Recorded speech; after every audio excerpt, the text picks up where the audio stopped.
engagement. That's cool. Hi guys. Happy Sunday. Happy Sunday.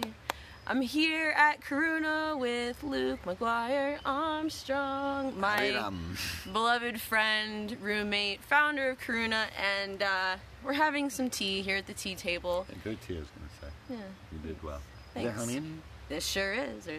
There's chamomile, a little bit of lavender, just a pinch of wormwood for the parasites, because you always want to inhibit parasite growth. Yeah. And yeah, some honey, and then also I spit in it. It's like, is it true? As long as it was boiled. Yeah. No, I spit in it after it was spoiled, just for the love. I would. You never know. So, Luke was about to read me something amazing. It's something that he wrote. Actually, you tell us. What is it? Actually, but I'm going to interrupt you all the time, because I know that really bothers everyone. Does it? Yeah, it does. No. Did you have this happen before? Yeah. Did they say so? Yeah. Did you interrupt? No, not you, but everyone else. Oh. No, I'm actually going to try not to interrupt you. That's not true. I interrupt people a lot. Yeah, you do. But it's because I have, well, maybe it's not to blame, but my whole family does it, and I have 9 brothers and sisters, so it's just how we talk. We're like, oh. Where are the comments? Oh, there they are. Hi, guys. Yeah, hi, Jennifer. I was going to play the song, eh? Yeah, well, so we want to use, not yet, Carrie. We want to do 2 things, at least 2 things in this video. Okay. We want to play a really cool song. That Luke wrote, and we want to read Luke's Manifesto. Tell them. So I just wrote this 2 days ago, and it was more or less. I didn't want to read it because it's just very raw. I mean, you never read something for the public that you have never edited yet, and it's like, God, never. I can't even read half my writing, but I wrote this. I just turned 35 this month. Kind of towards my brothers who are 20 and 18. The sort of stuff I wish somebody had told me when I was like 20, 25, but didn't, and I had to find out the hard way. So I will read this. Yeah, I wish, when we were saying this, like, I really wish someone had talked to me when I was like in my teens or like 20s. Hey, thanks, guys. And like, bro, this is what's up. You gotta know this stuff. Yeah, but like as he says, like I wouldn't have listened. But like, actually, I mentioned I was staying with this like family last summer in New Hampshire, and there are 2 kids, a dog, a cat, and 3 rats. One of whom just died. Shadow died, which is really sad. But the girl, I think she's like 9 or 10. She's lovely. This girl named Lilu. She was messaging me to let me know that Shadow died. And I just like kind of chatted with her. I gave her like some, I don't know. I told her I was on my period, and then I feel kind of crappy, and I was like, do you know about periods? And it's like, well, I don't know, like, but if you ever want to talk about it, like, I'm here for you. And so just like, what I mean is like the idea of just like being there for younger people, you know, and how satisfying that is to just like offer the kind of guidance that like I wish, hi Lori, that I wish, Diane, stop interrupting him. No! This is actually how you need to work with Luke, because he has 9 siblings. So you've taken this as like, oh, it's how. Everyone else I can't interrupt, but you I have to interrupt, because otherwise he'll never stop talking. Hi, Lori. I love this girl. People are going to think that's not true. It sounds like I know. I know what I do. I'll get love and shit. It's great. So. Yeah, and so I'm in my own page trying to get just 2,000 followers so I can make custom tabs, because without explaining what that is, I tried to do it. It's the whole reason I set up the page, and Facebook's like, not enough people like you. Nah, so that's tagged in here, author Luke McGuire Armstrong. Just click like. You never have to pay attention. I just need the numbers. It's a number game, but you can pay attention if you want. Yeah, so guys, just like me and forget about me, so I can set up custom tabs. I just need 2,000. I don't need 2001. I don't need 2002. After 2000, we're closing. We're closing the whole thing. Nobody else. No, I don't know. I don't think I can control it. Yeah. So guys, do good stuff. Yeah. Go up above. You'll see author Luke McGuire Armstrong page. Becky, thank you. Yeah, great. We're doing a video. You need to stop. Yeah, just like his page, and it'll be cool, because you can also see cool content from him. And sometimes I wander around in the background and ask for, where's the chamomile tea? That's what we're drinking now, because he did another video. So yeah, let's sing a song, man. Okay, we're doing this song. So I just started doing this. I hope so. I just started doing this on the guitar. This is part of my project. The first song of my project to write 9 Milarepa songs. Wait, who's Milarepa? So Oh, wait, you were going to say it, and I interrupted you. Should I just... Yeah, so I'm sorry, I can handle it. Because I come from a family of 9 siblings, so I can actually deal with it, and I don't get as flustered as maybe some people. Some people shut down, and they're like, only children don't like to be interrupted at all. So who's Milarepa? Milarepa is a Tibetan yogi saint who would drop teachings of the Dharma through songs. When I was looking for his songs in English, I didn't find any. I found some beautiful ones in Eastern languages, and I was like, how come nobody has like done an album of his songs in English? And then I was like, because you're supposed to do it. Wait, what's the Dharma? You said he dropped songs about the Dharma. What's the Dharma? The Dharma would be the truth of reality, reality as it is, which we're usually caught up in our own illusions and detached from. So he would drop songs. This is one of them. Okay, wait, one more thing. I'm going to be the tambourine girl. This is called a sistrum. It's something I got in Egypt. The priestesses of the temple of Hathor would use this back in the day, and Hathor was the Egyptian goddess of music, art, and sex. It's like Saraswati, but, well, less sex, I guess. Maybe I don't know much about Saraswati.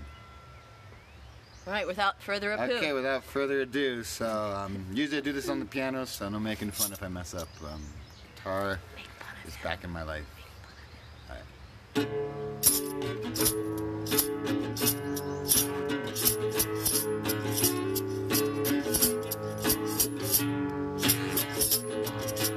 Praise to the light of the lotus that illuminates the mind. A victory for humanity. A song of praise to the lion's roar that thunders from inside. Nothing's better than forever if you sever anger, fear, and greed.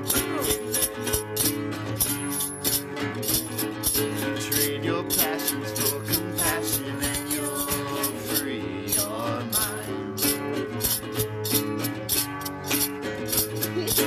Wealth and glory are short stories, love and light go on. Love and light go on. May all beings flower into a fully joyous night, and with peace and love as we walk our highest path.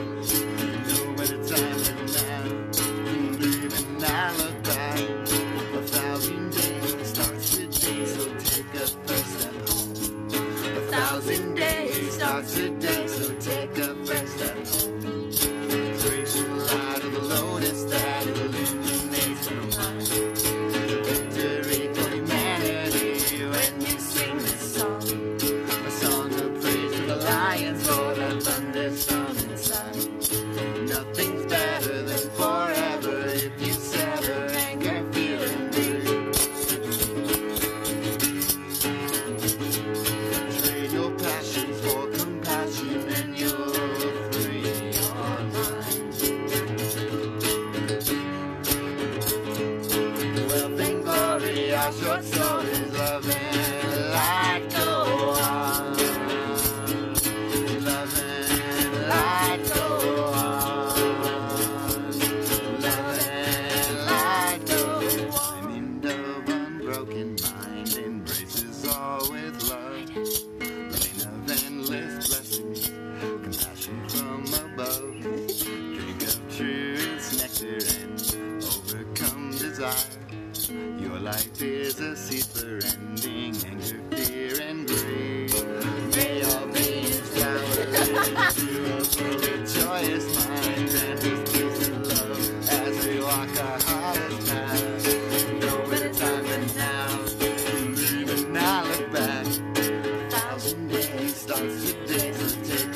stories, love and light go on.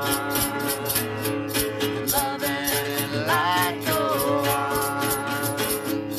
Love and light go on. Light go on. Light go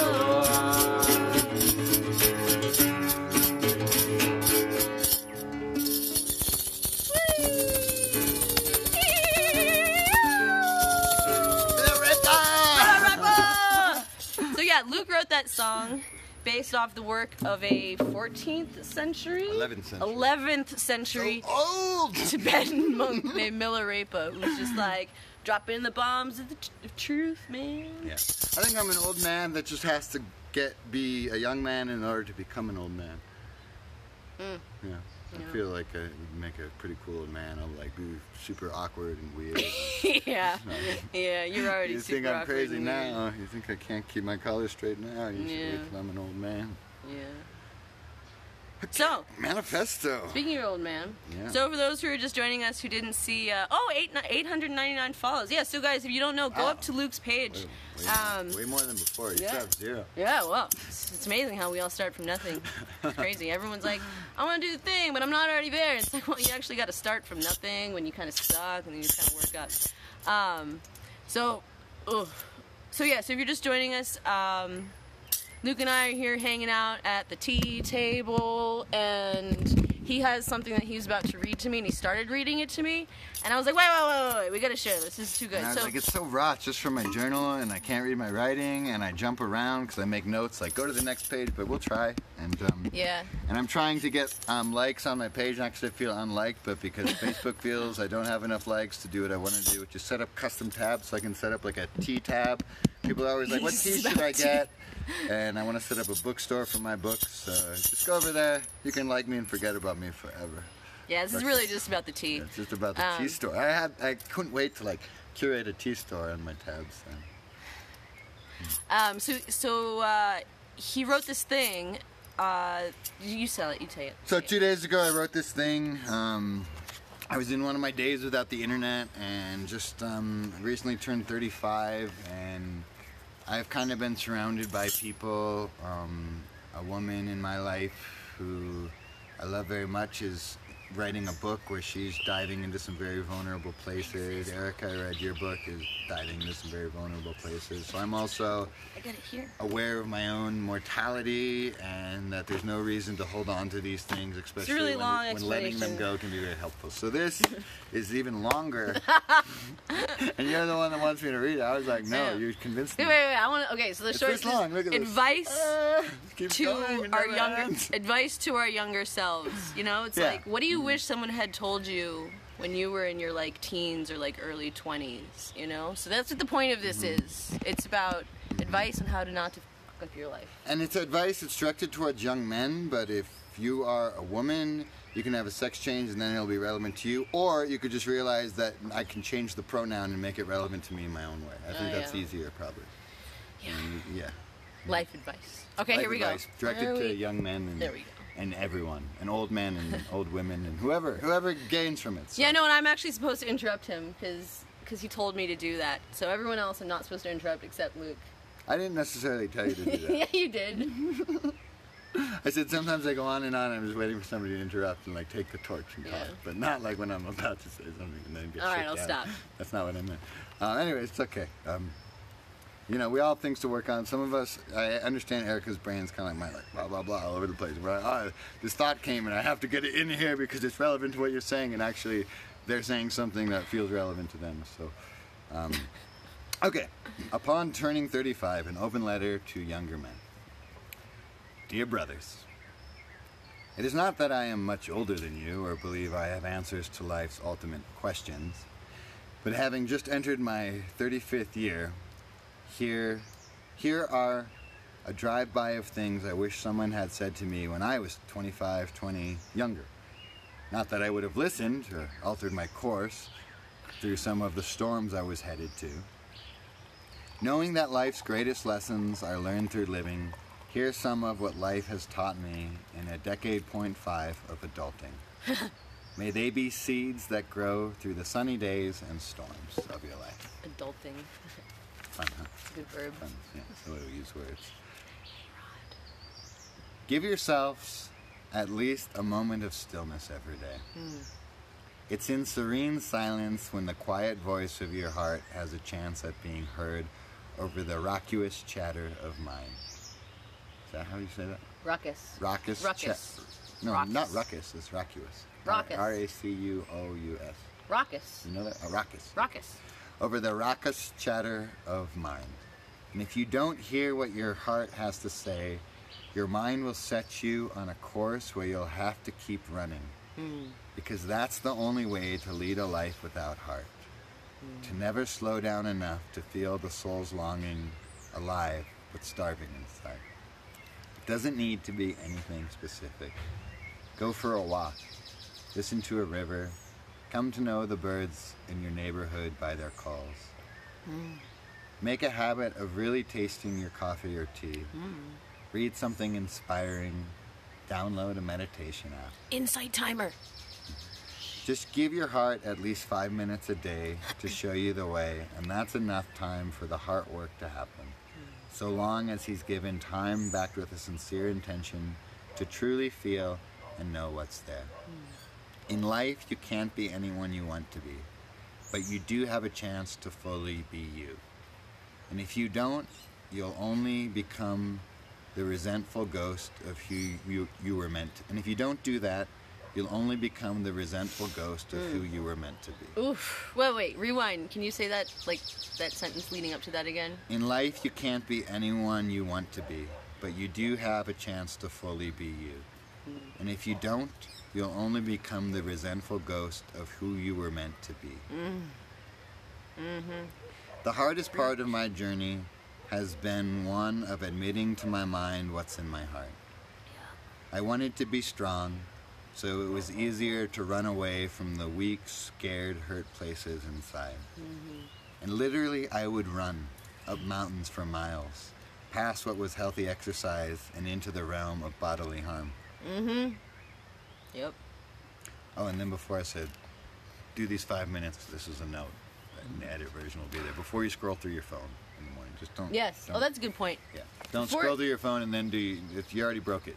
Then go through your moment of stillness. Yeah. Do your stillness before you, like, crash into everyone else's energy. Put your airplane mode on and then do Yeah, at least your 5 minutes. Anyways, Yeah. saw the note. But what? Okay, and exercise into the realm of bodily harm. But what was there wasn't really so scary. It was only I who was terrified. So terrified I didn't even journal about it, and I mastered the soul-breaking art of closing the door so I didn't hear my sobbing heart. These are notes that go later, so when I go to that star, I have to go where? Okay, here. Okay. You're a mess, Luke. No, but we knew. We knew what we were bargaining for. I told you, this is I the know. first draft. I wanted it this way. I want it raw. What was so scary hiding there? The same sort of secret shames we all hide. I was often very lonely. I had all this love inside and no one to give it to. The noise of loud parties and excess alcohol helped cover up that pain with fun and enthusiasm. But it was not joy or sincere happiness. I was a pornography addict for a decade before I even knew this was a thing. And this fed a cycle of covering up pain, secret shame, disappointment, and disconnection. So if any of this sounds like you, know that you are so not alone. In fact, most of your friends are maybe in the same boat. Okay, if there's someone in your life you can talk to about these secret corners where you hide your secret hardships and shames, you have no idea how freeing it is to share openly what's smothering your heart. The fact is, there are many people in your life you can share with, but it takes a rare courage to open up what's so tightly closed inside. But if you can muster up the strength to do so, you'll be giving that person such a gift. Because by opening up and being vulnerable, you give that person permission to do the same. And they might need it as much or more than you. Yep. But if you're like me, you might spend many years hiding your secrets in the dungeons of your mind. That's okay too. Flowers bloom when they're ready. So in the meantime, for addiction, for anything, find an online support forum where you can hear the stories of others dealing with what you too struggle with, and under the anonymity of a supportive and non-judging corner of the internet, you can share your 12 story steps. too. Whoop, whoop, whoop. 12 steps. And If it's you're anonymity. Anonymity. You can't do this to me. Yes, I can. Not now. All right. Disregard Eric, everyone.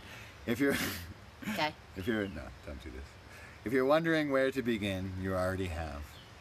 One thing I found helpful in life is to fill a blank page with everything I'm hiding or afraid to be found out about, and then burn the page. This is a freeing practice of letting out what we've kept locked away, and then literally burning away the walls that incarcerate our hearts. Wow. I've discovered on my road of trying to be the best version of myself that the energy of shame and regret just fuels the same cycle that brought us there to begin with. Yes. What I mean is saying things like, I'm never drinking again, after a week drinking every day when most of your friends are bar rats and partiers, and saying, I'm never smoking pot again when you've been smoking every day for weeks. Or, I'm never looking at porn again after a late night binge after years of looking at porn. Okay, I gotta find my place. Tushy. These sort of impassioned proclamations seem to just set us up for failure. So instead, we can take a kinder, softer approach, directed towards the same goal. We can take that moment of stillness, and from it, admit what we are doing that hurts us and say, I want to begin to direct my life away from these things. They've been very present in my life up until now. So I don't know exactly how I'm going to do this, but I know I want to. And the first step I'm going to take is to be honest with myself and some trusted others about what I'm going through. Exactly. While addiction and substance abuse are real in their own right, sometimes we can miss the real issues beneath them if we only focus on those things at expense of looking at what worried, scared, and broken places within might be fueling them. What is it, we can ask ourselves? What am I so scared of that I can't even admit to myself? Usually it's a form of love we lack, and often that's because we've closed the door in our heart to keep out the pain and rejection without realizing healing and connection use that same door. Say that again. Yeah, that was truth. What is it, we can ask ourselves? What am I so scared of that I can't even admit to myself? Usually it's a form of love we lack, and often that's because we've closed the door in our heart to keep out the pain and rejection without realizing that healing and connection use that same door too. Oh, that's powerful. I was on just a rant with this. So just like basically all the songs on Spotify, 90% of the time it is about love. And that always begins with us. How much unconditional love do we give ourselves? It's not the ego's game of liking ourselves, feeling cool and accepted by some group of outsiders. Love is an insider's game. And until we've admitted to ourselves all our fears, disappointments, disillusions, regrets, angers, and heartbreaks, we have no ability to say to the sum total of all our parts, I love you, I love you, I love you, I love you. No matter what you've done or do, I love you. That's not a moment of our lives when we say this and everything's cool, but a practice for our lives to hold ourselves in the forgiving light of unconditional love. It's like something I was thinking last night. No matter what you choose, just love yourself. No matter what you choose. If you choose to be sober, love yourself. If you choose to smoke weed, love yourself. If you choose to drink, I don't know, love yourself. Just whatever it is, just love yourself. Carrying on. And bro, You'll meet loads of girls and women along the way. Of course, you'll want to be with some who don't want to be with you. And that will hurt. So let yourself be hurt and hold it in love. As hard as these situations are, endeavor to find the beauty in the taste of your desire.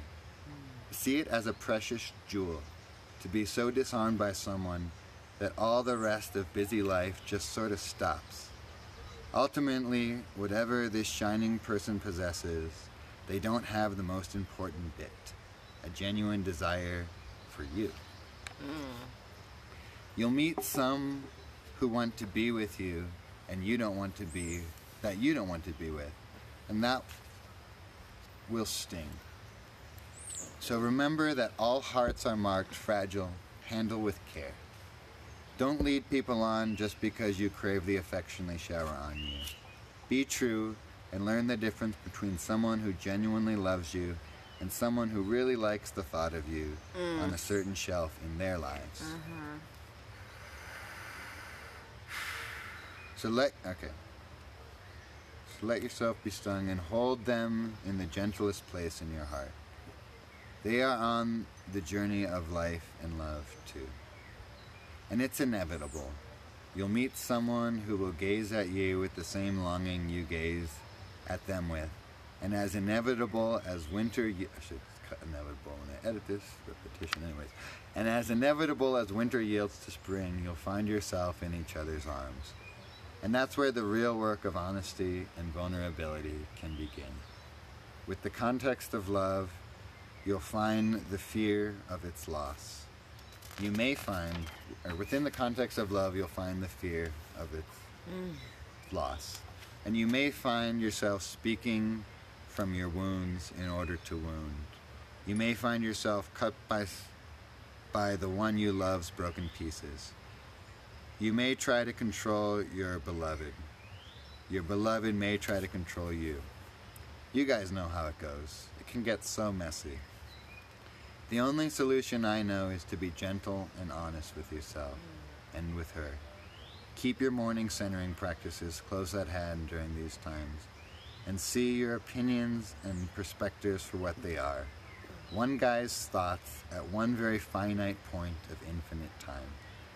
See how, I'll say that again. So see your opinions and perspectives for what they are. One guy's thoughts at one very finite point of infinite time. See how fears and anger can cloud your view and carry on the course without needing to be right, but hoping that both of you can be understood and accepted. And really listen. Ask questions to really try to know. Who is this woman smiling at you? What are her hurts and hopes? Can you be a safe shelter during her storms? What are her needs? You'll be tempted to try to fix her problems with solutions. But just like you, she doesn't and can't solve her life struggles in a flash of a moment. So like you, she just needs a safe space where she can share her heart and be at home, embraced by your arms and surrounded by your unconditional love. Aho. Bruh. So even if a romantic relationship feels far away today, know that the work you're doing on yourself is also for some future her, or him, or it, whatever you need. To be a safe place, she has to trust you. And to be trusted, you have to be trustworthy. And to be worthy, you have to be honest with yourself about yourself and take steps to help cleaning the dusty corners within.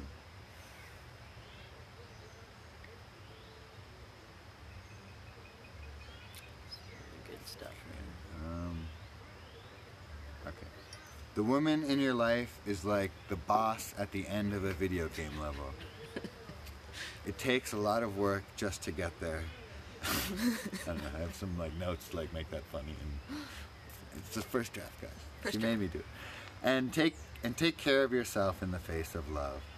Sometimes we can be so desperate for connection that we settle for someone who doesn't give us space to expand, but instead whittles away at our souls. So when it's time to jump, take the dive, but don't be pulled down and drowned. Keep the trusted counsel of family and friends around. and listen to them all without taking any of it as gospel. Let their advice sit in the counsel of your open heart, and trust that the more pure the seed of your intention, the more certain you will be of the serenity of its fruit.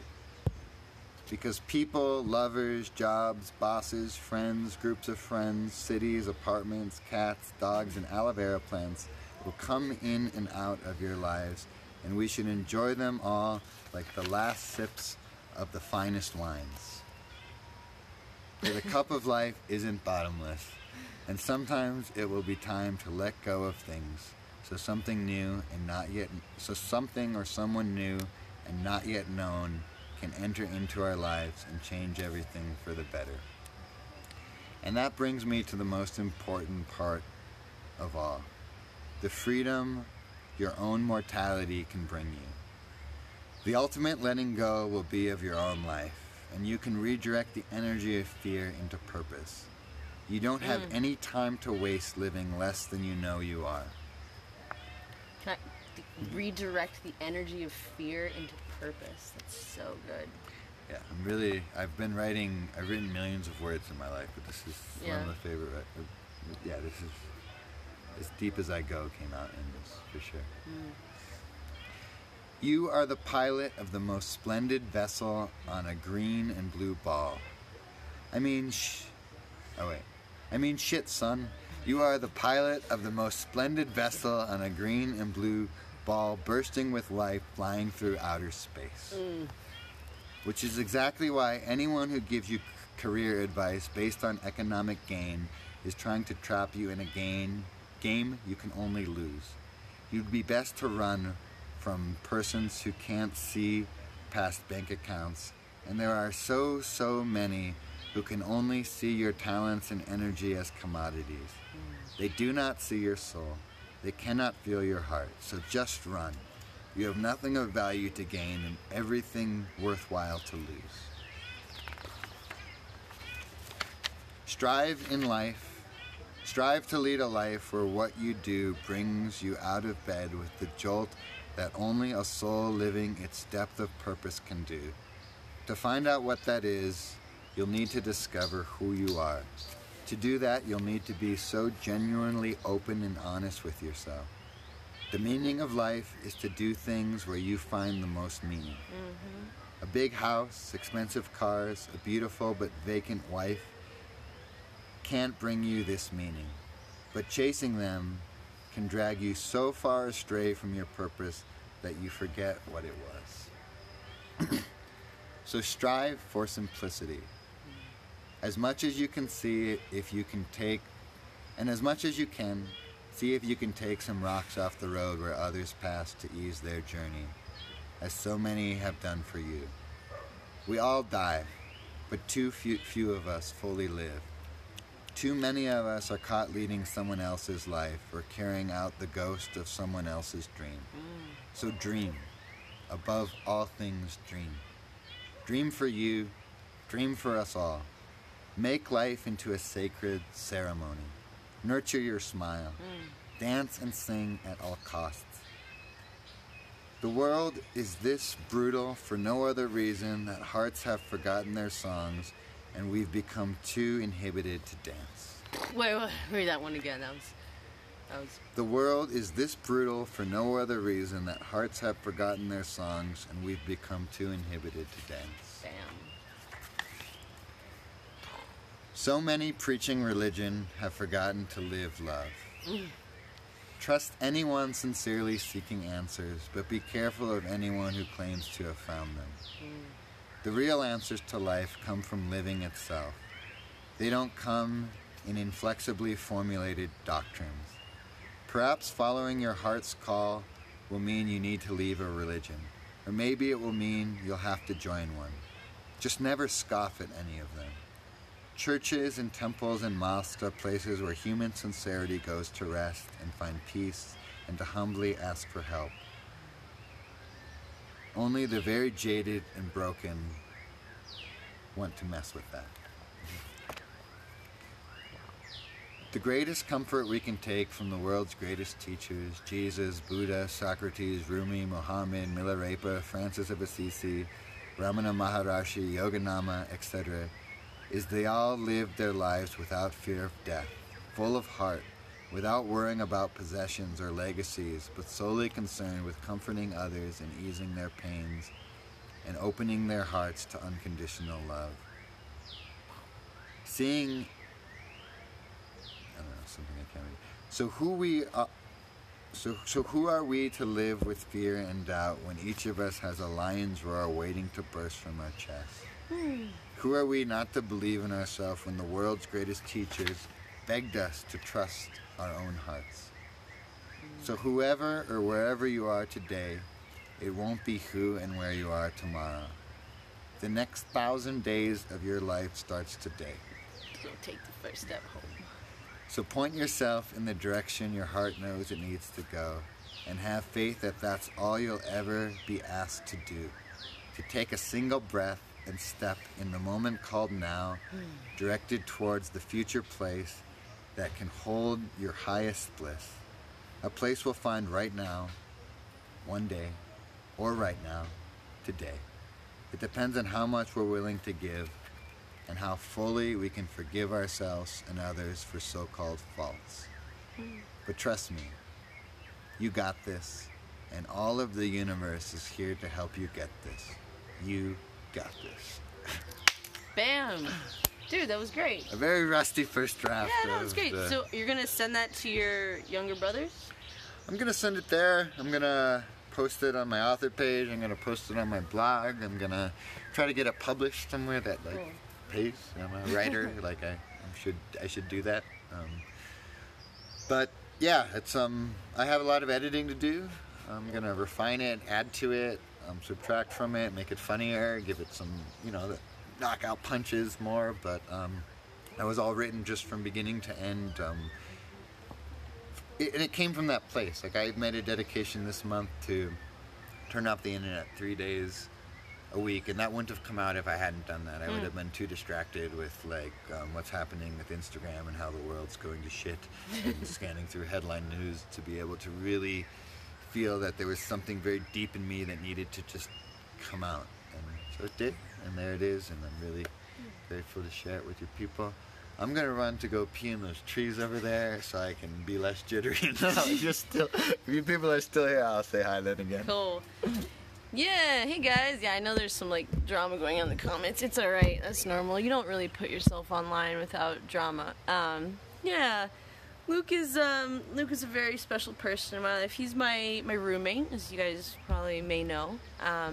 His page is listed above, his author page. We're trying to get him up to 2,000 likes because he wants to do a tab so he can recommend teas, because he's I'm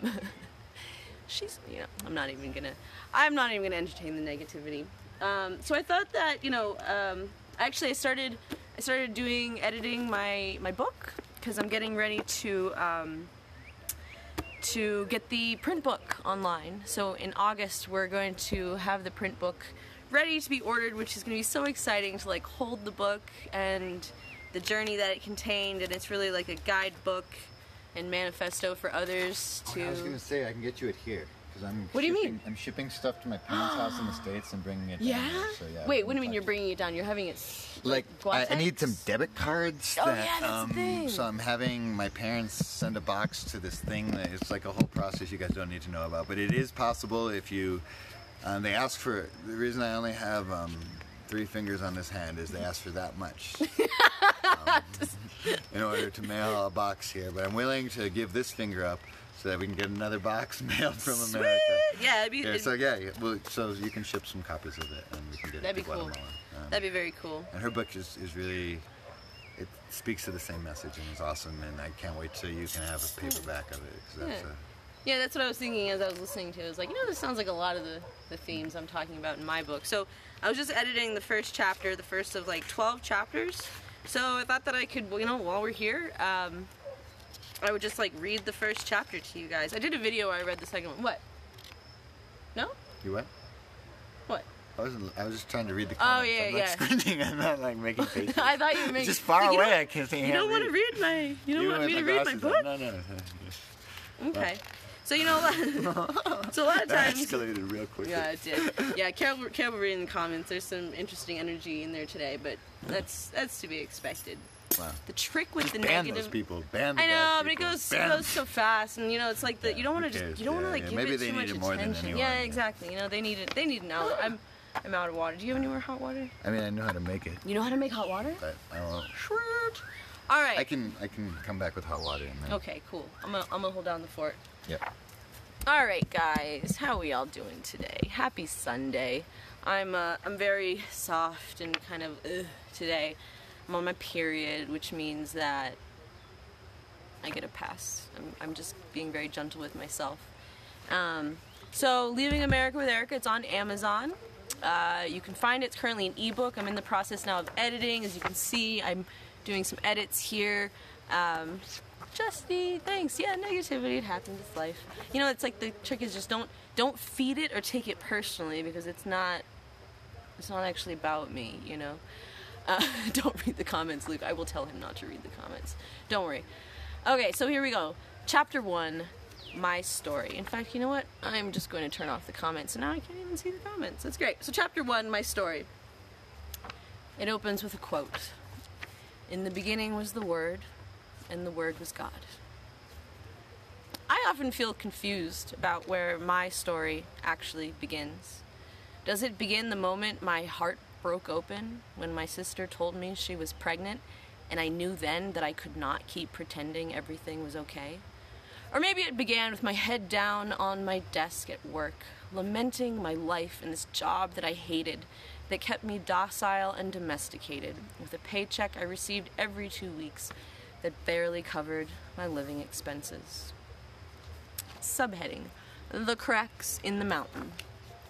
When a landslide occurs, when a landslide occurs, all the rocks and boulders go tumbling down the mountain, wiping out everything in its path of destruction. Although it may seem like it to the onlooker, this doesn't actually happen in one instantaneous event. No, sometimes it takes days of rain, weeks, months, and years of subtle cracks within the foundation of what seems like an immovable mountain. That's what it was like for me.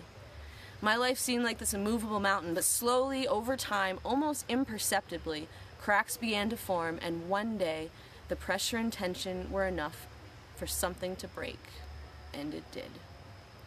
What people often fail to see, though, is that destruction is also an act of creation. People look at my life now, and they are quick to call me lucky, and understandably so. They look with what I imagine to be wide and envious eyes as I travel to exotic beaches in Thailand or picturesque rice fields in Bali. They see me boarding planes to explore the pyramids of Egypt by camelback, or to find myself working at Gran Hatsikin, a permaculture farm in magical Hummingbird Valley in Guatemala. Seeing me do these things on Facebook and Instagram, they must think I'm rich. I've got it easy. That I just sneezed and my life settled into this configuration with the same ease that mist settles. Well, let me tell you outright, that, my friend, is a trick of the mind. A trick of the mind that keeps one trapped in a state of victimhood, a kind of they can do it but I can't mentality. But I digress. We'll get there. Let me tell you what happened first. 2012 was the best of times and the worst of times. That was when I did the scariest thing possible, and I quit my job. I had been miserable for a year under the whip of an emotionally abusive, passive-aggressive boss, working as the assistant creative director at an event design company in Massachusetts. I was spending my days working for this person who did not respect or care about me, coming home exhausted with no energy or vitality for anything else than just getting by to the next day to do it all over again. Does that sound familiar? For some insane reason, I was convinced at this point that this was the correct or only way to live. But little by little, the tension and pressure of my misery strained my safe foundation, and finally, the cracks in the rock became so profound that the mountain came crashing down. I don't know what I did that day exactly to summon every ounce of courage I had to walk into her office and quit. It was terrifying. I barely had a backup plan, except to work in real estate with a strong woman whom I respected and admired, but even that plan was flimsy at best. I will never forget the scene leaving the building that day, feeling like my heart had fallen out of my chest and was beating limply in my hand. My stomach was all over the floor. I had to pick it up like a dying animal and carry it in my arms out to the car. That was the moment it started raining as hard as God could make it rain. I slammed the door to the car, white-knuckling the steering wheel, tears streaming down my cheeks. I raised my eyes to the sky and cried out, "What have I done?" It was very dramatic. I laugh now at the drama of it all, but at that moment, it felt very real and very scary. I was facing the great unknown with no life raft or safety apparatus. I was devastated. Fast forward, slow down, pause, rewind. What did I really want at that time? For years I had been quietly harboring the dream of becoming an actress. Since I was a child, I remember having this dream inside of me, but I was afraid. I was afraid of telling people because I thought they would reject me in my dream. So I put my dream away in that small, dark, quiet place inside of me where I know better than to look because I might find something there that might upset me. So I closed the door, pulled the rug over it, and pretended like everything was fine. Of course, it was not. In fact, the more I shoved things I didn't like or want to look at into that dark place, the more that darkness grew in power. And when that shadow space becomes full and gains too much pressure, something is bound to explode. Let me tell you, it's not pretty. And yet an overwhelming darkness can actually be a major turning point in our lives if we use it as an opportunity to get honest about what's really going on inside. For this reason, the dark times are important. Subheading: The butterfly grows its wings in the darkness. One of the most important spiritual teachers on my healing path, who I met on the island in Thailand, Silky Koo, always said, "All data is good data." By that I think she meant any information we receive is useful. When we're stuck in those dark places, in situations we don't like or want, it gives us the opportunity to dream about what we do want. I know those dark places well, and now I appreciate that I get a lot of good data from those places. When I'm not in alignment with myself and my truth, everything feels shitty. My body tells me by being tired and having pains. My stomach switches off, my emotions switch off, everything turns off. I can feel it. That's my internal guidance system trying to get my attention, and that's good information. When things don't feel like they're working, this is a good space to take some time to observe and reflect. Taking the time to recognize that I am out of alignment with my truth is the first step to making a change and doing something different. That's what I realized back in 2012. I was so out of alignment with myself that I could not go on living like this, working a job and living each day with such misery and discontent. This was not the way I wanted to live my life. There has to be a better way, I thought. But how? I am a firm believer that there is no such thing as good or bad.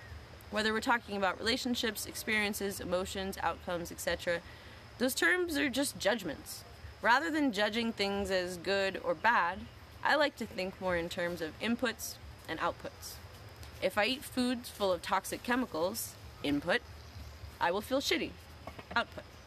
If I put myself in a situation where I'm giving my power to someone who doesn't really love or respect me, input, boop, get your little face in there, get your little face in there. I will feel shitty, output. If I take drugs or drink alcohol for the momentary relief it gives me from the pain, input, but at the cost of my integrity, my sleep, my health, and so many other variables, I will feel shitty, output. It's neither good nor bad, it's just an outcome which is the result of my choices. If I don't like that outcome, then I need to recognize that what I chose to input into my system is responsible for the outputs I receive. If I don't like those outputs, then I need to make the decision to make different choices. But I digress. Come back. Where were we? What happened to me? Let me just say I was afraid. No, afraid doesn't even begin to touch the depths of my fear. It was more like absolute terror. I was terrified to quit my job, but something deep inside me knew I had to do it. That there had to be a better way, even though at that point I had no idea what it was or how to get there. What I really wanted in my heart was to become an actress, but I had never done it before, and there were so many voices in my head screaming at me why I couldn't now. I hadn't done theater in high school, nor in middle school, elementary school, nor in my mother's womb, and therefore these ideas seemed like very convincing reasons I thought I couldn't do it ever. But if there's one thing I had that was valuable above the rest, it was courage. I was willing to face my fear and walk through it, and I did. I quit my job. I conveniently ignored my rent payment while I knew my landlord was out of the country for a few months, and slowly but surely started connecting the dots to find my way into the acting world of New England, lovingly known as Hollywood East. Subheading: Finding answers through meditation. Don't read the comments, Luke. There's some don't do it. There's some stuff going on. Someone said, you had a few small jobs. Yeah, my last role was with Denzel Washington. And now are you like touting yourself as like someone who's like, you know, just telling like your story? It's I was like an indie actress. It would be weird not to include part of your story in your story. Yeah, and that was the time when I was like full on, everything was acting. I was going to acting classes, acting events. I'm just going to straight up say, I'm sorry, I'm going to interrupt you too. No, it's only fair. Weepy's caller. Straight up say that anytime you find yourself, like, especially on the internet, like, minimizing somebody or trying to reduce them, like that, all you're doing is speaking more of yourself than the person you're trying to minimize and reduce, because you can go and I suspect you probably do this to yourself, so maybe you should look at that and stop, because you know, if that bothers somebody, that they're like, oh, you weren't a famous actress, like, well, you know, you had a dream, and I was going after it with everything I had. You went after it, everything you have, and you should just be commended for that, not like minimized because somebody else probably feels very small and doesn't like you. Because of their own projections, honestly. I mean, that's one thing I've learned about this is like. And I mean, most of you people are very beautiful, but like, why are you even tuning into this if like that's what you think? Why? Well, because that's how they get off. That's how they get energy. You know, a lot of people, they get energy by like putting other people down. I hope you guys look at that and like, I hope you work on that. Well, someone said something to me the other day. They said, you know, think of people who are finding fault with others. Imagine how much fault they're finding with themselves. Oh, hey, Hannah, what's up, girl? You know, it's like if someone's speaking poorly of others, imagine how poorly they speak to themselves. Yeah. You know, so it's like. So I have compassion. I know it's not really about me. For it. It's not about you. Yeah. And, you know, you put yourself out there. You've amassed a lot of followers. And so you're always gonna. The internet trolls need our love more than anyone. Yeah, because they're hurting, you know. And even someone admitted that the other day. Like, she gave me some shit, and then it was crazy. Like, all these people kind of like jumped on her, and then she finally admitted, okay, like, I'm really depressed and like blah blah blah. And like, because I was like talking about like the sadness and the hard feelings, but I'd like posted these pictures of me smiling, and so she's like, oh, like, you're full of shit, like, you don't know what you're talking about. It's like, oh wait, you didn't see. Just like you have so much things to be doing in life and to be directing your energy that anytime you catch yourself criticizing somebody else, especially someone you don't know and have never met, or I mean, the media does this. We don't have very good role models in the world right now. We don't have many leaders that have, like, we don't have in our political sphere like a Dalai Lama type figure who's above it all that can kind of take neither side, that everyone looks to for counsel, who's like genuinely in it for the benefit of all. We just don't have those sort of people with large platforms, so we don't have very many good role models. And like, I feel you. Like, just give yourself a hug every time before you send like a critique to somebody on the internet, or feel like you need to quote unquote talk shit or try to minimize or bring somebody down. Like, just hug yourself, because you need so much love. Like, it's so. Just hug yourself. I feel so. As opposed to yourself. Go hug yourself. Go hug yourself. You know, to all the man. negative people out there, go hug yourself. Go hug yourself. Go hug yourself. That's exactly. Sorry, I interrupted. Should I keep going? No, I know it's great. I like just kind living of. next to it right now. Yeah, I like how small you are. It's funny. All right. Subheading: Finding answers through meditation. That's his reading comment space. Yeah, Matt Kahn is a good role model for his time. Have you heard of Matt Kahn? Yeah, I read one of his books. Oh yeah, What's the one with love in its title? Oh no. I don't know, but I saw some of his videos, but I was sitting in a tree in Bali and I was feeling very depressed. I should probably try that again. Not the depressed in a tree in Bali, but watching his videos. Yeah. All right, let's talk about meditation. How meditation totally changed the trajectory of my story. Look, such like a funny old man who's caught in a young body. All right, finding answers through meditation.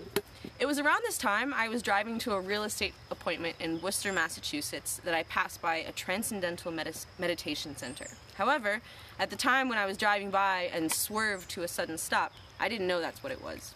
All my mind knew was that the sign outside the little house read, "Jerry Seinfeld does TM." I wasn't a big fan of Jerry Seinfeld, nor did I know then what TM meant. But something inside me that I did not understand perked up. My foot hit the brake, my arms turned the wheel onto the side of the road, and next thing I knew, I was following my body into the little house just as an introduction to transcendental meditation was beginning. I listened with awe as the science and mystery of meditation unfolded before me, and I just knew from inside my bones that I had to learn. But that's when they told me how much it cost, and I might as well have started crying then for how I felt on the inside. You see, I was broke, or nearly broke. I had just quit my job, had said goodbye to my paycheck, and was flailing around in real estate hoping to catch on to something as a drowning person thrashes in the sea, hopes to find a piece of driftwood.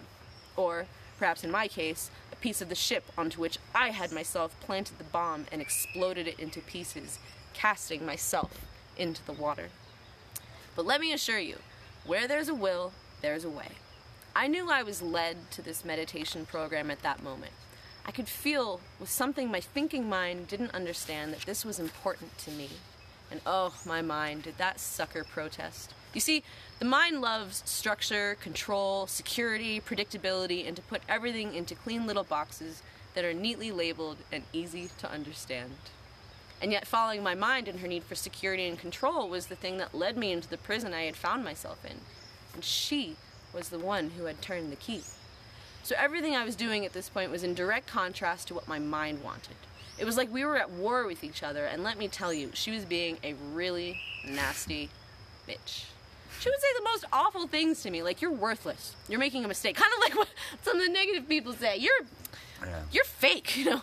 You're worthless. You're making a mistake. You know, that's funny. Like, I can take it, because, like, I've already heard it all from my mind, and, like, you know, it's like, no. You're worthless. You're making a mistake. You should be better. You'll never amount to anything. You might as well kill yourself because there's no hope. You need to get a job. No one loves you because you're bad, you're wrong, you're guilty, and don't deserve to be happy. So, wow. If any person on the outside ever spoke to me like that, I would clearly recognize that this person was a bully and not someone I wanted to be around or respond to their comments. I just added that. But this offending voice was far more clever and hard to recognize because she was inside my head, talking to me every single moment from the second I woke up until I went to bed. I'm just reading some of these. She's definitely I would hate to be associated. Wait, I think we'll be friends forever. I mean, you can keep reading. I don't mean to distract you. Oh, Mary Beth. Just reading the comments. Oh, okay. Oh, okay. I don't know. No, Missy, no new place yet. And that's why I needed to start meditating, you know, considering this negative voice in my mind, just like a very sick person needs medicine, because there was a sickness inside my mind. I explained my situation to the kind folks at the meditation center who were generous enough to give me a discount, and I was able to put the course on a credit card. I was in!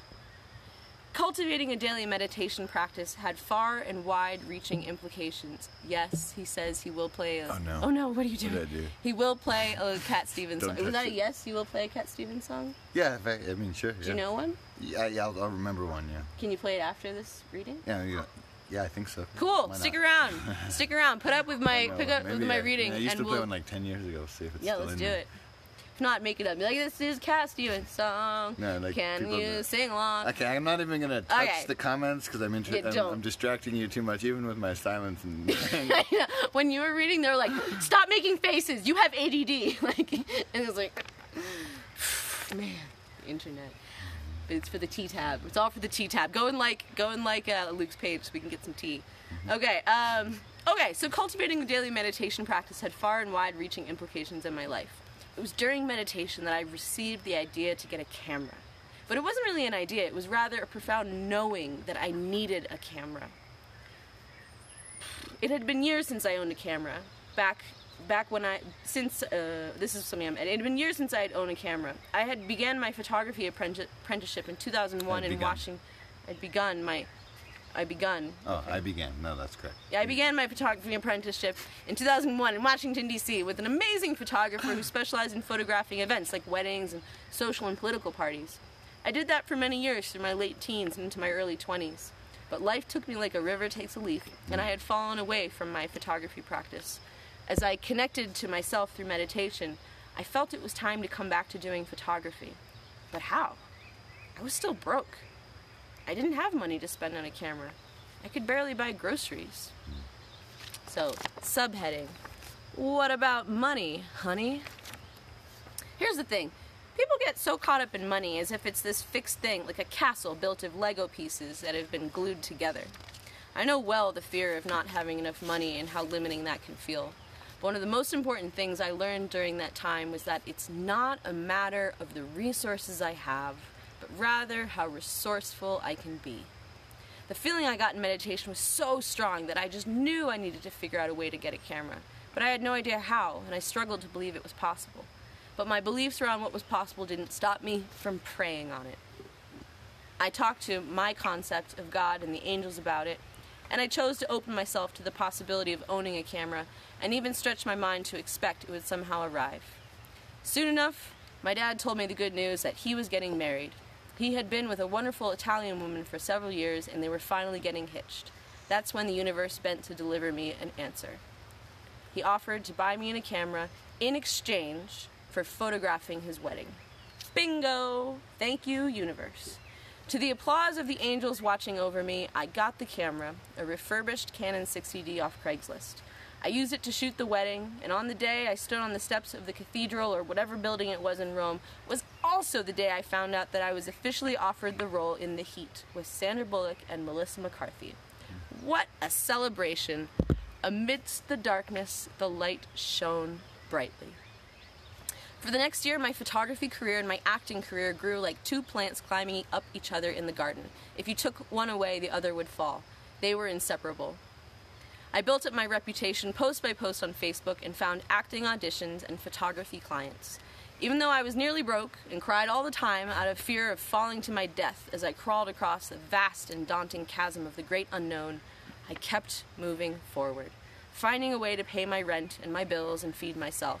Well, in all honesty, at this point in the story, I would not often feed myself very well, which is the saddest part of all to me. It was amazing how much I was able to do considering how poorly I was treating myself. But the hunger that carried me on was a hunger of the soul. That hunger was what fueled the fire that kept me going amidst the fear, the obstacles, the expenses I didn't know how I could possibly afford until the universe said, "Here," just when I was about to give up. The important thing to understand was that this was a time of building. I was building the wings of my new life, even though I was nowhere near the moment I would take flight. So even though money was a big challenge, and I constantly lived in fear of running out, I invested in myself in different ways according to the tugs of my heart. I didn't know then I was being led by my intuition because no one ever talked to me about what that was or helped me develop this ability. All I knew or felt was that there was something I must do. Sometimes that was to invest in a marketing course to learn how to reach more people. Sometimes that was to travel to New York City to receive a blessing from a spiritual teacher. In the face of my fears and that nasty voice inside telling me that I was bad and wrong and couldn't do it, I persisted. Day by day, I grew. I went to auditions and got roles. I started a Facebook group for actors and filmmakers called Hollywood East Actors Group, which, as of this writing, has about 10,000 members. I met actors and did their headshots to earn my bread. In the face of the darkness, I planted my flag and proceeded forward, piecing together one opportunity after another, stringing together the chances like knots on a rope that I used to pull myself across the bog of uncertainty. Slowly but surely, I found my way. Why does it... Yeah, guys, this is the first chapter of my book, Leaving America with Erica, which is currently on Amazon, and I'm working on the edits right now. I just edited the first chapter because I'm doing more edits in preparation for the paperback book, which comes out in August. Woo-woo. And the ebook's great, $3.33. Yeah, So. I'm probably going to change that at some point. So this is like the cheapest you'll ever get it. So maybe it's a very good book. It's a very good book. You should know you edited it. Okay, we only have 3 more pages, guys. Okay, stick with me. Oh, thanks for the stars, guys. Stick with me, and then we're going to hear him try to play a Cat Stevens See if song. I remember. I hope so. I love Cat Stevens. I do too. Who doesn't? Well, if not, I can just look up the chords and make him play. Okay, subheading, Getting Honest with Myself. Things were going well in many regards, but still a quiet discontent brewed inside me. I could feel something calling to me, even though I didn't know what it was. One day in acting class, I connected with the truth deep inside of me, a feeling that I had once had many years ago, the first time I went to India as a bright-eyed 23-year-old. My family lived in Singapore then, and the course of life took me on my first trip to India with a handsome young French man whom I loved dearly. I followed him to India and spent 2 months of my life wandering the country with him, experiencing the joy that I found at the intersection of love and freedom. This was the most beautiful feeling in the world that somehow, over the years, had slipped away from me. It was that feeling that I rediscovered in my acting class and realized with great pain that I still yearned for. Sure, by this point in the story, I had become a moderately successful indie actress, and then there's a link to my acting reel, which you can see. I had my own photography studio in an old factory building in Charlestown, Massachusetts that I built inch by following the thread of coincidence and chance that wove together to form this new life. And yet, in spite of my relative success, I was still missing something.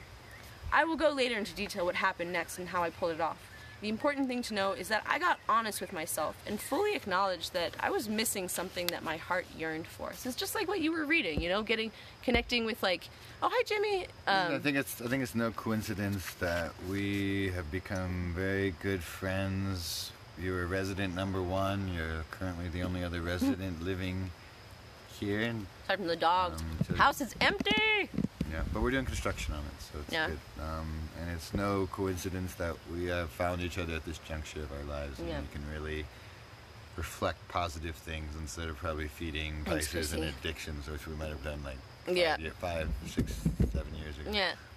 Yeah, and it's funny, we're going to start to tell the workers and people that we're just like twins, that we're just like brother and sister. I'm a Gemini, and I'm not like hugely into this, but I definitely reflect what is described under this. So yeah, you're like we look alike to the workers, so I'll just tell them you're my twin sister. Alright, we're almost done. We got just 2 pages left. Okay, so I was missing something my heart yearned for. I had gotten so caught up in the drive to succeed in the world that I had almost forgotten a promise I had made to myself back then on the streets of Varanasi many years before, that one day I would come back to India by myself and spend at least 6 months traveling alone there. I had almost forgotten, but when it came back to me, it slapped me in the face, knocked me to my knees, and there was no longer any question what my life was missing. It was the freedom I had once felt while out traveling in the world.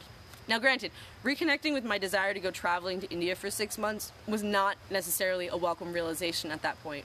I was just getting my footing in this new life I had created. Paying my studio rent each month was a miracle in itself, and the thought of going to India for 6 months was daunting and terrifying.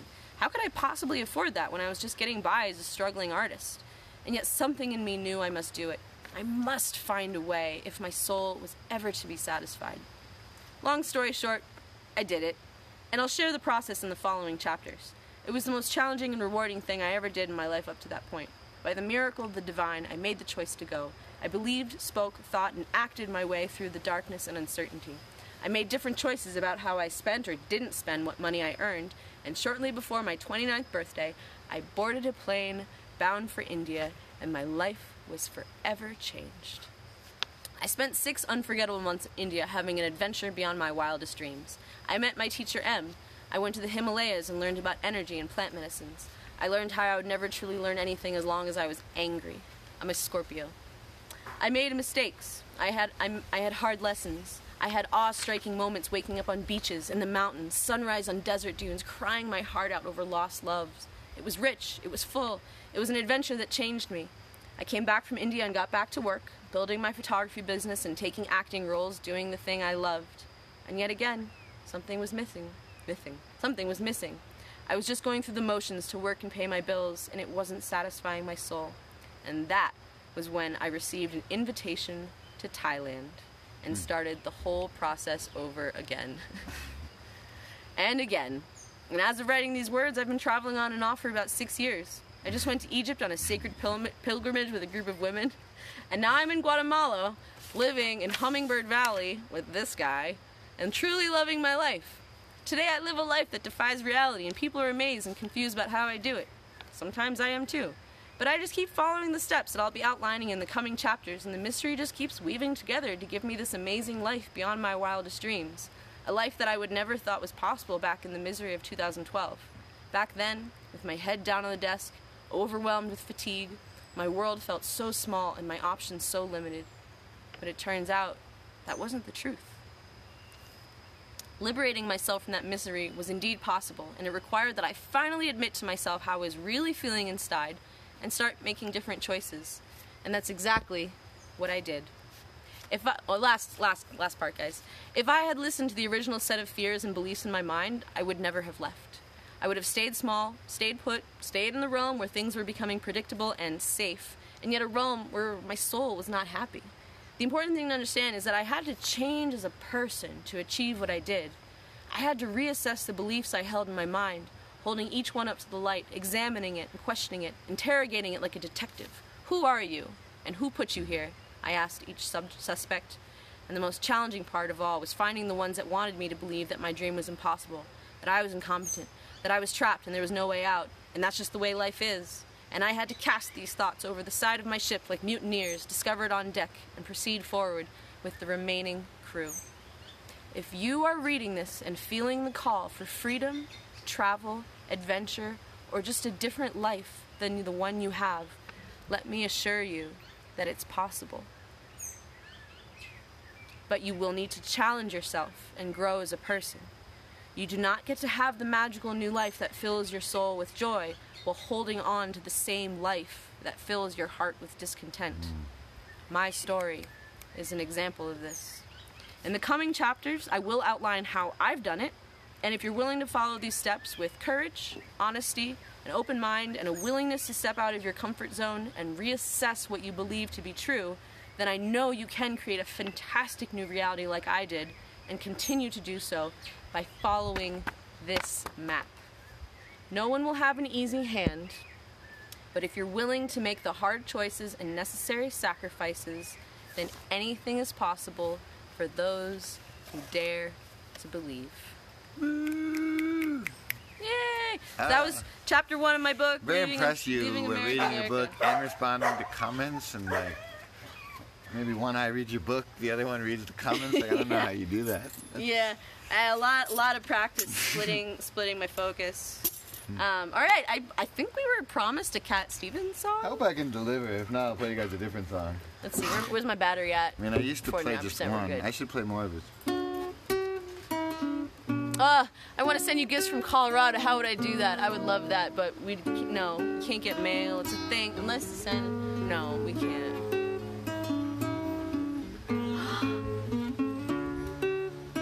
Yes. Don't get so... I'm trying to figure out if I know it. It's getting dark. Okay.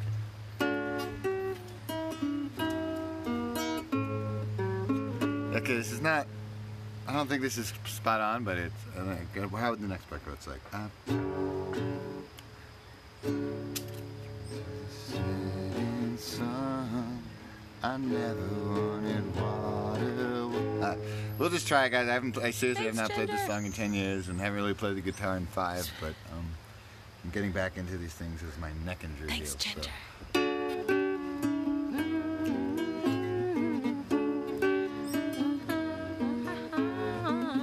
I listen to the wind of my soul. I let my music take me where my heart wants to go.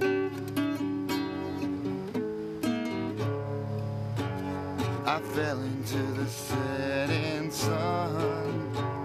I never wanted water once. I never, no never.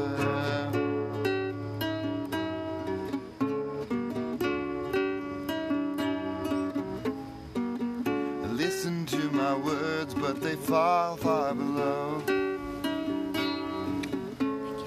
I listen to... I let my music take me where my heart wants to go. Yes. It's the theme.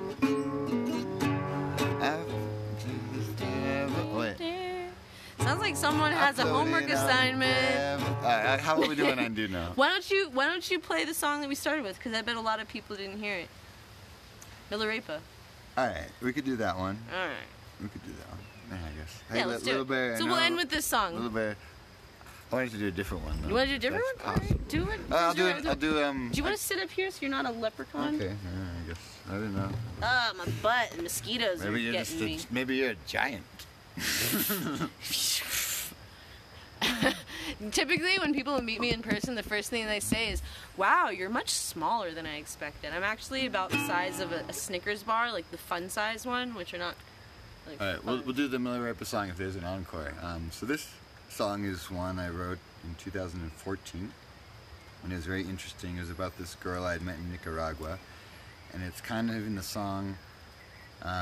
She was a very broken person. We had like a 3-week sort of romance that was left very abruptly and roughly, and not the way you should really handle a pining heart, but it was left like that. And then I did see this person, ironically, in Thailand a year to the date in a very auspicious situation. One day that'll all be a book, but this was the last song I wrote before I had to leave the guitar for a very long time because of a neck injury, which really changed my course, which I think was positive. I wouldn't be here at Karuna, and Karuna wouldn't be here if that hadn't happened. We wouldn't be here. This book wouldn't be written. The dogs wouldn't be here. If not for that great suffering. All right. What did I call it? Okay. I forget. Let's just call it. Thanks, Jen. I love you. Thanks for the stars.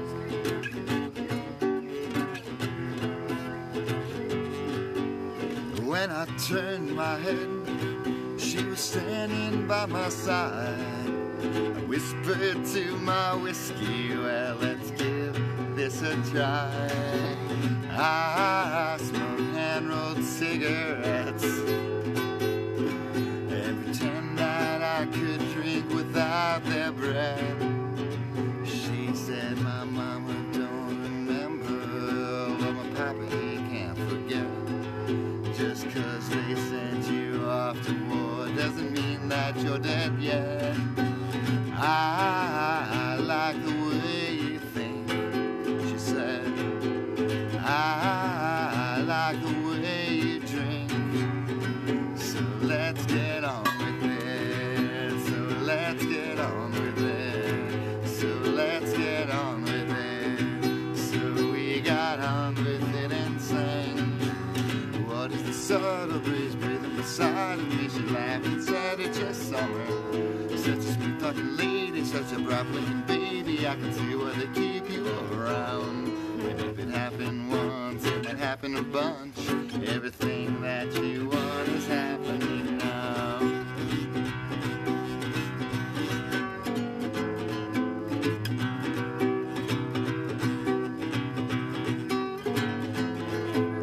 I was headed north, but she was sinking down.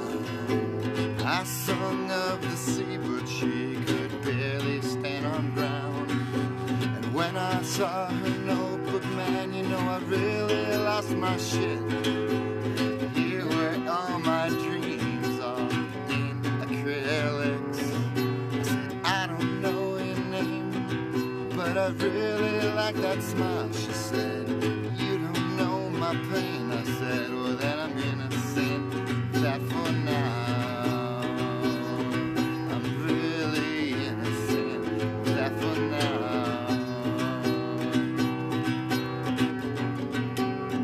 So let's get on with it. So let's get on with it.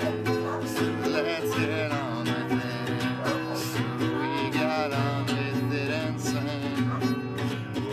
subtle breeze breathe beside me. She laughed and said it just summer. Such a smooth talking lady, such a bright looking baby. I can see why they keep you around. If it happened once, it might happen twice. Everything that you want is happening now.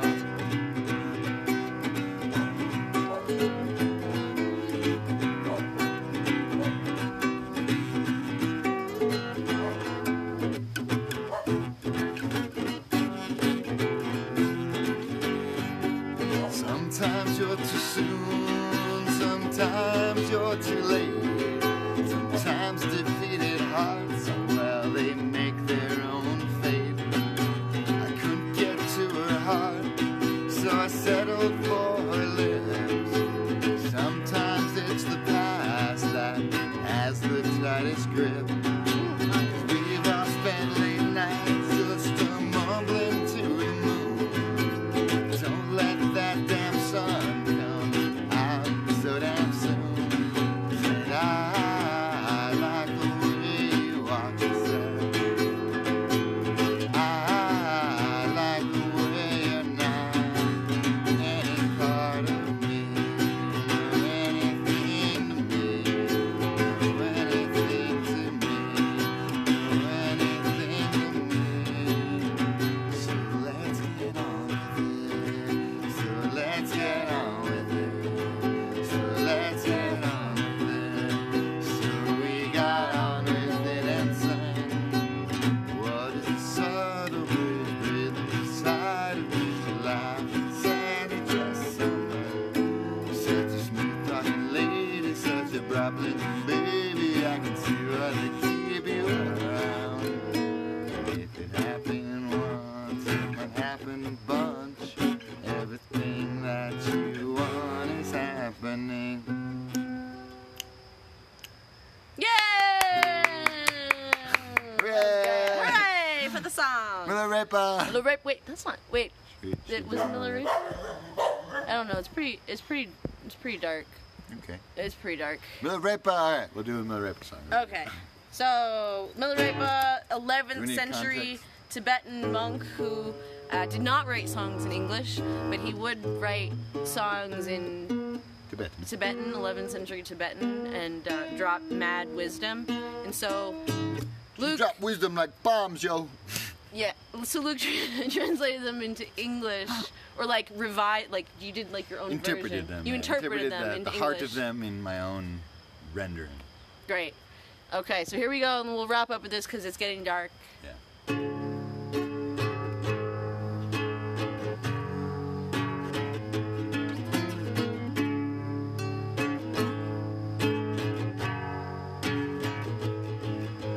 Praise to the light of the lotus that illuminates the mind. A victory for humanity when you sing this song. A song of praise to the lion's roar that thunders from inside. Nothing's better than forever if you sever anger, fear, and greed. I like it slower. Trade your passions for compassion and you'll free your mind.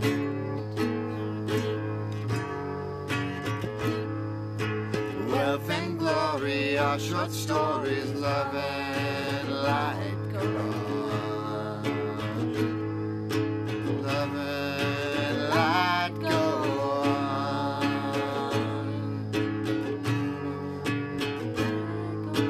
May our beings flower into a fully joyous mind. Grant us peace and love as we walk our highest path. No better time than now, and even I look back. 1,000 days starts today, so take a first step home. 1,000 days starts today, so take a first step home. Praise to the light of the lotus that illuminates the mind. A victory for humanity when you sing this song. A song of praise to the lion's roar that thunders from inside. Nothing's better than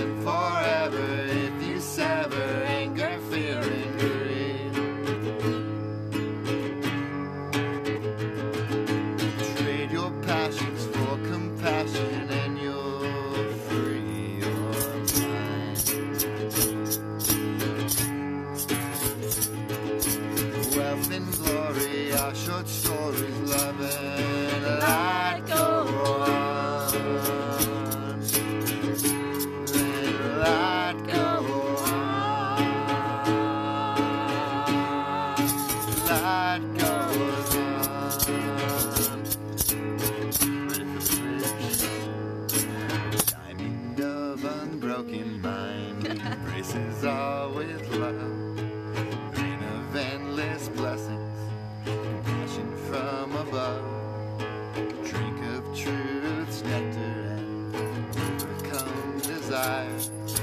Your life is a sea for ending anger, fear, and greed.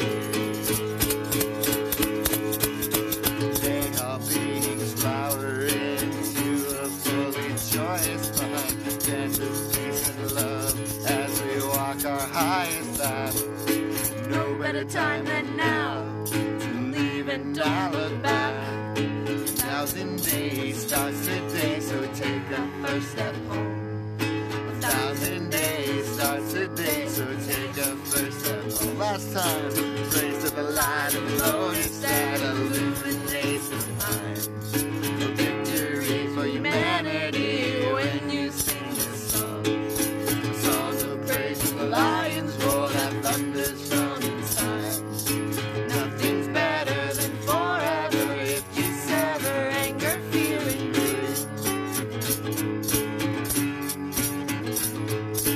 Wealth and glory are short stories, love and light go on.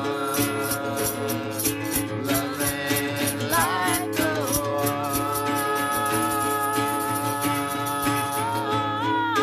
Love and light go, love and light go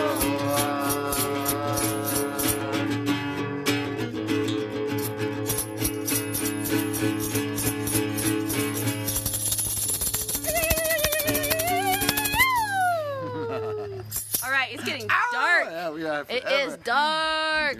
So guys, if you like this video, please go up to Luke's page. It's in the description. Give it a like. We're trying to reach 2,000 likes so he can Open a tea shop. open a tea shop. It's not even like gonna be my tea shop. I was just gonna direct it to other people's tea shops. You're just gonna recommend The tea. tea I like. Yeah, I'm just gonna recommend tea and the custom tabs because nothing would bring me more joy than if we all just drank very beautiful tea. And I have a video on there too. You can scroll through that is about tea and how to have your own tea ceremony, how to meditate with tea, how to make tea more than just a beverage with less caffeine than coffee. It's very good for you. The oldest plant medicine we know basically that humans have been using. Maybe that's true. That's great. That's possibly not true, but But you know what? it's the oldest one I've heard of. Anyway? 4,000 years humans have been drinking tea. Yeah. Yeah, so we're still doing it, so there's something there. Great. So like his page. Yeah. All right, guys. Thanks for hanging out with us. Thanks for being with us. That was fun. If you didn't see it, you can go back to hear his advice to like a 20-year-old young man, which also applies to women because it's like the same wisdom. Thank you, everyone, for being here. Don't worry, Matt's okay. We're still together. It's like, you're not with Matt. What happened? Where's Matt? Where's Bella? You know, we live in the same community, Erica and I. It's okay. Yeah. Matt lives somewhere else. Yeah, it's okay. So We thanks for haven't seen being. Erica all week, so Yeah. I presume they're very well. Yeah. All right, guys. Big love. I love you all so very much. It is dark. It's dark. It's time to go. And we're gonna get him on some Cat Stevens, right? Yeah, I learned some more Cat Stevens. I love nothing, but I love Cat Stevens. So Very we'll learn good. some. All I'll right. come back and do Thanks, a Cat guys. Stevens cover concert. All right, we're descending into the darkness of the abyss. All right, bye. Good night. Have a good night, everyone. We love you.